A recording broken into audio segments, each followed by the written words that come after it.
Rebonjour, donc voici la deuxième partie du devoir, enfin en tout cas la page 2, qui a encore un petit bout sur l'exercice 1, puis on démarre l'exercice 2, puis il y aura une troisième page, donc il y aura une troisième vidéo. Donc première chose, ici on aimerait déterminer f tel que j'ai ln de f qui vaut quelque chose sous cette forme. Donc la question c'est comprendre quel est l'ordre de la question. On a une double de questions là-dedans. Donc ici, j'ai quelque chose qui est regroupé sur un ln. Donc l'idée, c'est que ça, notre objectif, ça va être de tout regrouper sur ln de quelque chose, pour ensuite pouvoir identifier f avec ce quelque chose. Donc ici, il va falloir comprendre quelles sont les premières actions à faire. Donc si je recopie pour que du coup, on puisse mettre en élément et voir qui est prioritaire dans tout ça.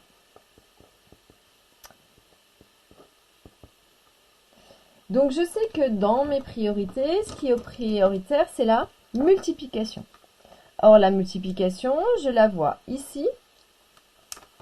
J'ai 2 fois ln de x. Et puis je la vois ici. 1 demi fois 1 ln. Donc en fait, c'est deux choses que je vais regrouper. Donc mon 2 ln de x, comment s'en sortir? Eh bien d'après mes formules, je sais que si j'ai quelque chose du type m ln de a, c'est pareil que ln de a puissance m. Donc ce qui veut dire que ici, je vais récolter ln de x au carré. Je ne change pas mon signe, ici il n'a pas bougé. Et deuxième chose, j'ai 1 demi fois 1 ln.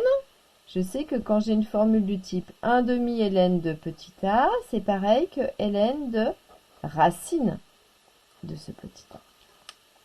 Donc, ce qui veut dire que ici, j'ai mon ln de racine de tout mon a. Et c'est là où il faut faire attention.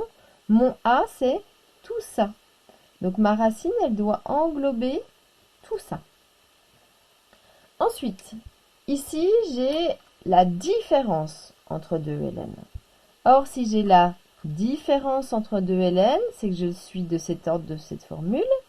Ln de a moins ln de b. Alors, attention, j'ai vu des choses comme ça, des personnes qui m'ont écrit ln de A sur ln de B. Ça, c'est faux. Le ln, il transforme la différence en 2 ln en un quotient, mais des éléments. C'est ça la bonne formule. Pour que du coup, on se retrouve avec quelque chose du type ln de le quotient entre premier élément et deuxième élément. Alors, est-ce que je pourrais simplifier tout ça? Eh bien, je vois que ici, j'ai une racine avec un plus. Or, je sais que racine, elle n'est absolument pas copine avec plus. Donc ça ne peut pas se casser. Donc, je peux absolument rien simplifier du x carré avec du x carré en dessous, parce que ça, ce sont tous des blocs qui sont indissociables. Ce qui veut dire que j'ai réussi à regrouper ln de quelque chose qui vaut ln de quelque chose. Donc, ce f attendu, c'était cet élément ici, x carré sur racine de 1 plus x carré. Donc voilà, l'objectif était celui-ci, c'est-à-dire de vous faire utiliser les formules du ln dans l'autre sens et surtout de les appliquer correctement, en particulier ici, gros panneau danger, par rapport à cette formule que vous n'apprenez pas dans le bon sens. Donc ça, du coup, il va falloir faire une petite fiche, mettre des panneaux danger, trouver des moyens pour l'intégrer dans le bon sens. C'est ça qui est juste, c'est pas ça. Dernière chose, et puis du coup, il y a une dernière page. Donc, deuxième exercice. On a cette courbe qui vaut GDB, qui vaut moins 20 log de 1 sur racine, 1 sur, oméga racine de 1 plus x carré. Donc, on a cette courbe-là. On a deux lectures graphiques.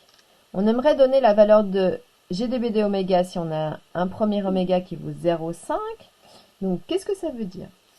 Ça veut dire que ici, dans mon graphe, comme la variable c'est oméga, ça veut dire que la variable, elle se lit sur l'axe des abscisses. Donc là, je lis oméga. Et que l'ordonnée, eh bien, c'est ma fonction, c'est-à-dire ici, c'est les valeurs GDB de oméga. C'est pas imprimé. Alors, première chose, on veut un oméga de 0,5. Donc, ça veut dire que sur mon axe, pour oméga à 0,5, donc entre 0 et 1 à peu près, si je veux la valeur de l'ordonnée, eh bien, je monte sur mon graphe pour voir à peu près où j'arrive, quelque part par ici, environ 5. Donc, on va dire que la valeur, c'est-à-dire GDB de 0,5, vaut environ 5, 5,2 à voir. Deuxième chose, la question est déterminer graphiquement la valeur de oméga 0, solution de GDB de oméga égale moins 3. Donc ça veut dire que cette fois-ci, j'ai l'inverse. On me donne la valeur de l'ordonnée, donc je suis à moins 3, ici, et je veux trouver la valeur de oméga 0, donc sur l'axe des abscisses. Ça veut dire que je trace un trait à l'envers, j'arrive ici au niveau de ma courbe, donc ici, c'est ma valeur de mon oméga 0. Donc la réponse, c'est oméga 0 vaut à peu près 1.